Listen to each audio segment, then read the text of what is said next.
I have a new girlfriend, and I'm going to live with her.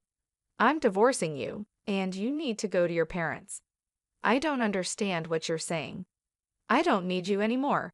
You can stay with my parents if you want to be a breadwinner or a housekeeper.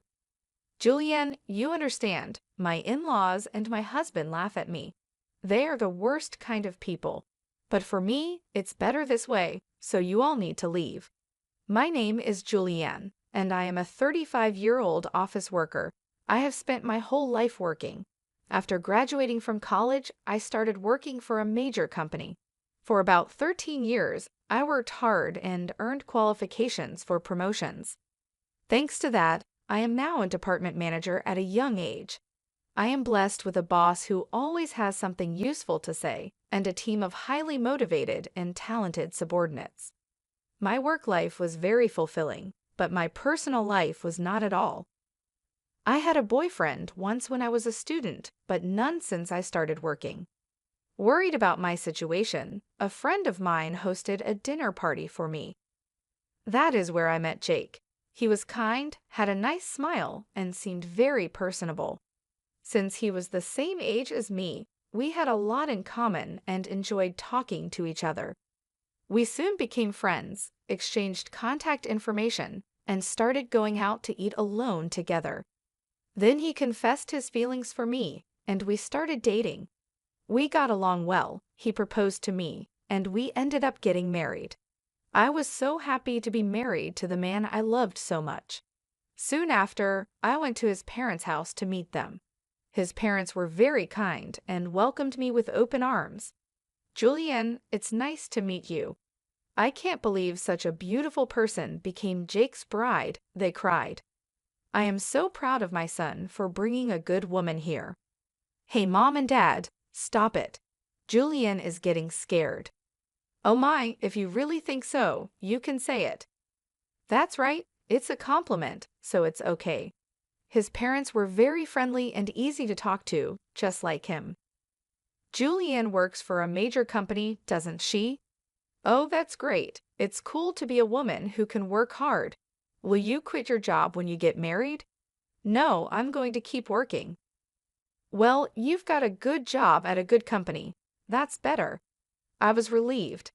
According to my friends, their mothers-in-law often told them to quit their jobs, saying it was a wife's job to support her husband. So I was glad. I thought to myself that my future mother-in-law was generous. After greeting my parents, we got married. My heart was filled with excitement for the new married life that was about to begin. My husband moved into the house I was living in, and we started our new life together. I was very happy to be newlyweds with my husband, whom I loved very much. I was happy to be at home with him all the time and to have him home when I came back from work. 8 months into our life together, my husband said he had something he wanted to discuss with me. If you don't mind, I'd like you to live with my father and mother. What do you mean, live together? Yes, they are getting old, and I am worried about many things. I see, I can certainly understand how my husband feels. My parents are about the same age as my husband's parents, but my brother and his wife are currently living with them, so I have nothing to worry about. However, my husband is an only child, so it is understandable that he is concerned about his parents. Does this mean we are living with my in-laws? Yes, it would. But do they have a room available for us? They use every room for some reason or another. About that, if you like, I think it would be a good idea to renovate my parents' house and make it a two-family house. 2 families. Yes, if we do that, it will be much cheaper than buying a new house. We can live in a beautiful and spacious house while still maintaining our privacy, right? I see, I thought it was an attractive idea. My in-laws are kind people, and if we live in 2 houses, it won't be as stressful. Yes, that's fine. Really? Thank you. My mom and dad will be so happy. I was happy to see my husband so happy. Later, my in-laws came to visit us, and both of them were very grateful. I even thought that with such a kind and cheerful family, I wouldn't mind not having 2 households. Soon after, my husband and I discussed remodeling my in-laws' house. The cost would be around $200,000. As we were discussing it, my husband made a surprising remark. Actually, I have a favor to ask you. Can you pay for the remodeling? What do you mean? The full amount? Yes. Why? My husband looked very uncomfortable. Actually, we are in debt. I was shocked. Neither my husband nor my in-laws had ever mentioned this when we were dating or when we got married. How much debt do they have? About $250,000. What? I thought it would be a few tens of thousands of dollars, but I was surprised of the amount. I ended up shouting out loud. It wasn't so bad at first, but it gradually grew. Even if I tried to pay it back, I couldn't. My parents are already living on a pension, and the debt is getting bigger and bigger. I see. I couldn't hide my surprise and upset at the sudden revelation. I had no idea that my in-laws owed such a large sum of money. Julianne, I need a favor. Will you help me pay off my father and father-in-law's debt? They can't afford it anymore, and I don't make a very good salary either. Then isn't it going to be tough to renovate the house and live together as two families? No, that's important, so let's go ahead as planned. You have asked me to pay for the remodeling and your father's debt. I'm on the hook for $250,000. I know I'm talking about difficult things, but I want to take care of my life with you, Julianne, and I want to protect my mom and dad. It's because I love both my parents and you. I'm sorry I'm being greedy, but if you really love me, please help me. I'll pay you back little by little. I was very upset. My husband and my in-laws had no one to turn to but me. I knew my husband really loved me, but I felt deceived by his words. Love is blind, I thought. Okay, I'll pay for it, I agreed. My husband said, "Thank you so much," and shook my hand. He told my in-laws, and later they came to our house to apologize. My mother-in-law even cried tears of joy. I have to do my best from now on, I thought. I had to take over my in-laws' debt and was determined to do it. Although I had some savings, I was afraid to pay it all at once, so I decided to pay $60,000 from my savings and then the rest in installments. My in-laws joined us to discuss the repayment. I explained my plan for installments, and they said I could do whatever I wanted. Why don't you transfer the money directly to the account for debt repayment? We're not very good at managing money, and I'm a little afraid to transfer a lot of money, my husband said. My in-laws nodded. It would be time-consuming for me to transfer the money to my in-laws' account, and then for them to transfer it to their repayment account. Since it was a large sum, I didn't want the money to get lost in the process, so I agreed to transfer it directly. Once the conversation was settled, my in-laws looked very relieved. Now we don't have to be afraid of the monthly debt collection. It's been really scary. Dad and Mom, you should thank Julianne properly. Well, I can't tell you how many times I thanked you. I can't thank you enough. Thank you so much. I'm so glad Julianne became his wife. No, no, no, I said. I was happy that my in-laws were happy. However, I felt a little uncomfortable because I thought they might see me as just a money source. Even though I felt a bit bad, I wanted to take care of my beloved husband's family. With that in mind, I began to make the payments, and we remodeled our house, making it a two-family home. We started living together in a beautiful and spacious house. My in-laws were very happy, and my husband's eyes lit up at the new house. I enjoyed cooking in the new kitchen and was glad we did the remodeling. It was more convenient and closer to work, which shortened my commute and gave me more free time. I could use that time to study. I worked hard every day to pay off the debt. However, something bothered me. My husband did not help pay off the debt at all. When I told him about my in-laws' debt, he said he would help, but he never paid anything from his own paycheck. When I asked him about it, he said his salary was not enough. I asked to see his pay stubs, but he refused, so I didn't know how much he earned. I worked hard for about a year to pay off the debt. One day, my in-laws asked how much money was left to repay. If it's been a year, you haven't paid back that much, right? Well, we've paid back about $60,000 this year, so the remainder is roughly $180,000. My in-laws were extremely surprised. What? You paid back that much, Julianne? That's amazing. At this pace, you'll finish paying off the loan in about 5 years. If I work hard, I'll be able to pay it off, I replied. Thank you so much, my in-laws said, crying and happy. Seeing them so happy made all the hard work worth it. A few days later, I faced an unexpected situation. I had to work overtime, so I told my husband I would be home late. However, the work went smoothly and we finished on time. I hurried home, planning to cook dinner for my husband. When I opened the front door, I saw my in-laws' shoes. Oh, my in-laws are here, I thought. I walked toward the living room and heard my in-laws and my husband talking. You were right to marry that woman, weren't you, Jake? You did great. I can't believe you got a woman with that much money when I heard she works for a big company. I was really careful and seduced her. You should be more grateful. You should be more grateful. Oh my, you're one of the people who created that debt. What? But I owe the least. What are you talking about? How much did you spend on horse racing? Your gambling is terrible. I get a jackpot once in a while, so sometimes we were actually ahead. How can you be ahead when you owe $250,000? But at this rate, we'll be able to get out of debt and get back on track. That's really great, and she even remodeled our house. I got a really good wife. Well, I'm going to dump her after she pays off the debt. My husband and in-laws laughed. I was so shocked I couldn't move from the front door for a while. After calming down a little, I made a loud noise as I closed the lock and said, "I'm home," from the front door. When I went to the living room, my in-laws and husband greeted me with smiles. "Oh, Julian, welcome home. Good job, good job. Well, we're going back to our room. Let's have dinner together again soon." I was so afraid of their gentle smiles because I had heard their earlier conversation.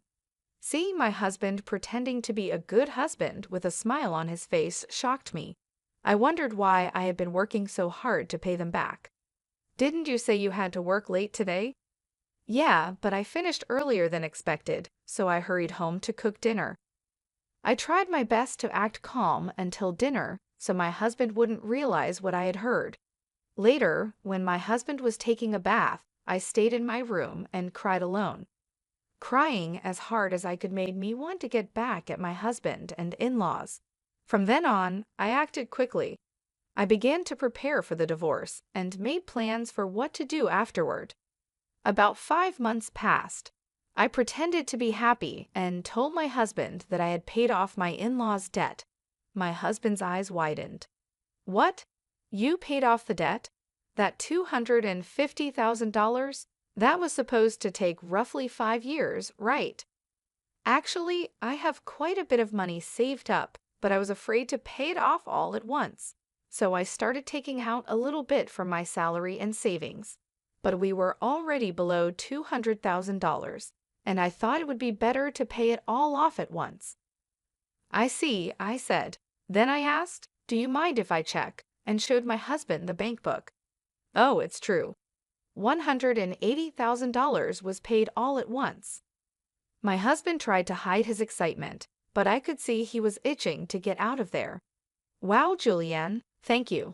My parents are going to love this." He put his hands on his face, pretending to cry, but I knew it was just an act. Soon after, my in-laws came and thanked me.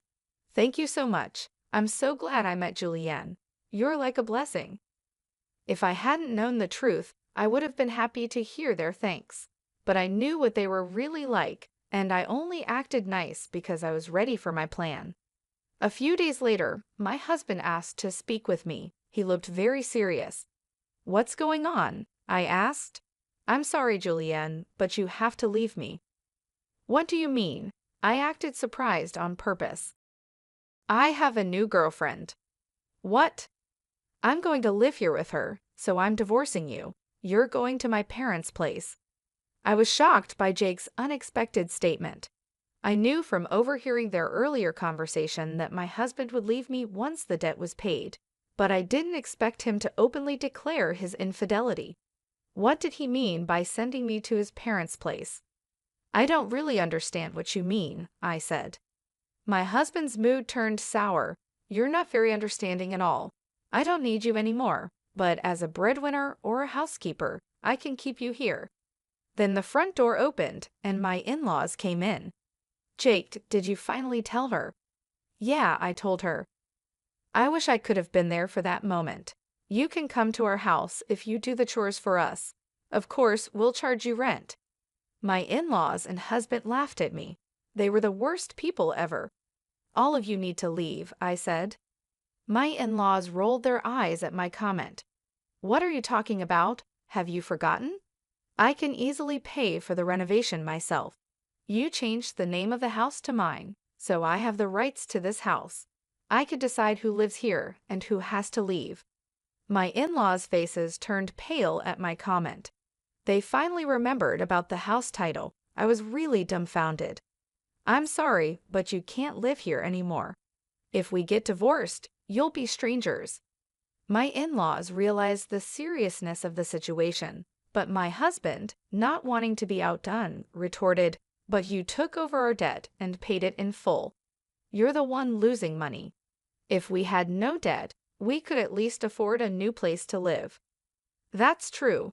Thank you for letting us live in a nice house while you pay our debts, my in-laws and husband said.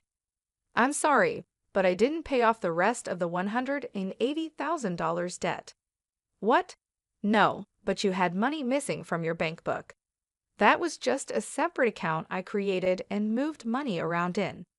The debt hasn't changed from $180,000.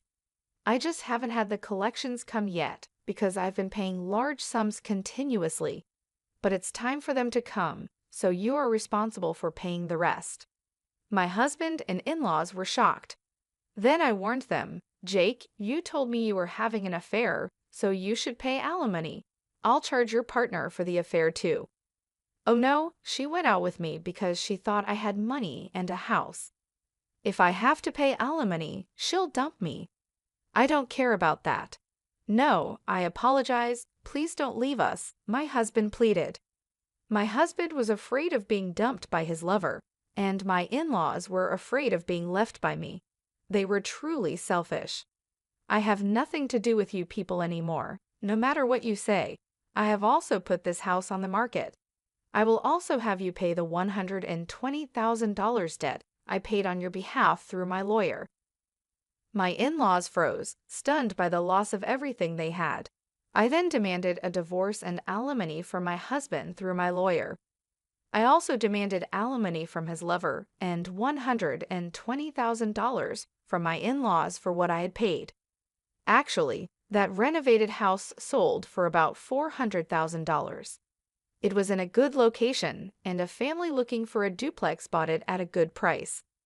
I had to pay $320,000, which included the $120,000 debt and $200,000 for the renovation. However, I ended up gaining $80,000 from selling the house. Additionally, I received alimony from my ex-husband and his affair partner, which greatly improved my financial situation. On top of that, I got a $120,000 payment from my ex-parents-in-law. I ended up benefiting the most from this situation. I believe this is fair because the damage I suffered was significant enough to make me distrust people. Initially, I had savings because I was learning how to invest, with the goal of paying off my in-laws' debts as quickly as possible. Since I had substantial savings to begin with, I invested tens of thousands of dollars, and my assets grew significantly in about a year. Additionally, I received a raise at work, so my earnings increased. Because of my savings and investments, I was able to take such drastic steps. My former in-laws ended up back in debt and lost their house, but they deserved it for deceiving me. People who cheat others should face the consequences. This experience has taught me to be more cautious and develop a better sense of judgment about people. Moving forward, I will continue to save and increase my assets so I can live a comfortable life in my old age. I want to make happy memories with people I can truly trust. For example, I started by focusing on improving my financial knowledge. I took courses and read books about investing and personal finance.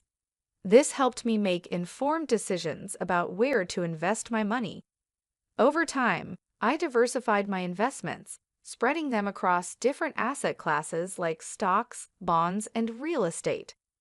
This strategy helped grow my wealth steadily and securely. Furthermore, I took advantage of opportunities to advance my career. I sought out additional training and certifications related to my field. These efforts paid off when I received a significant promotion and raise. The increased income allowed me to save more and invest more aggressively. Through all of this, I remained focused on my long-term goals. I wanted to ensure that I could retire comfortably and enjoy my later years without financial worries. I'd also wanted to be in a position to help my loved ones if they ever needed support. This vision kept me motivated and disciplined. Eventually, my efforts paid off. I was able to buy a beautiful home in a great neighborhood. I also traveled to places I had always dreamed of visiting. More importantly, I built strong relationships with friends and family who truly cared about me. These connections brought me joy and fulfillment. Looking back, I realized that the challenges I faced with my ex-husband and in-laws taught me valuable lessons. They pushed me to become more self-reliant and financially savvy. They also helped me appreciate the importance of surrounding myself with trustworthy and supportive people. In conclusion, I transformed a difficult situation into an opportunity for growth. By focusing on my financial health and personal development, I created a better future for myself. I hope my story inspires others to take control of their lives and make positive changes. What did you think of the story? Please subscribe to our channel and see you in the next video.